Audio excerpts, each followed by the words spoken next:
Isiolo fire! Isiolo fire! Haya, watu wa Isiolo, mimi ndiye Gilbert Nalwa, mimi ni kiongozi wa vijana katika taifa la Kenya. Sitaki kusema mambo mingi kwa sababu sisi wote tunataka kusikia Mheshimiwa Salasia. Lakini vijana wa Isiolo, nataka niwaambie kitu kimoja. Sisi tumetembea Kenya hii na Mheshimiwa Salasia ili tuunganishe vijana.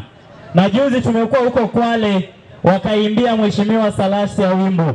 Sijui kama huo wimbo hapa Isiolo mnautambua.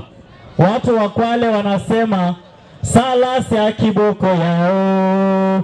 Ae, Salasia kiboko yao. Ae. Mnajua huo wimbo? Sasa tumuimbie kwa si huyu ni kiboko yao. Salasia ni kiboko si kiboko. Ni kiboko si kiboko. Aya, tuimbe huo wimbo wa mheshimiwa asikie. Salasia kiboko yao. Ae, Salasia kiboko yao. Ae. Asanteni watu wa Isiolo. Aya.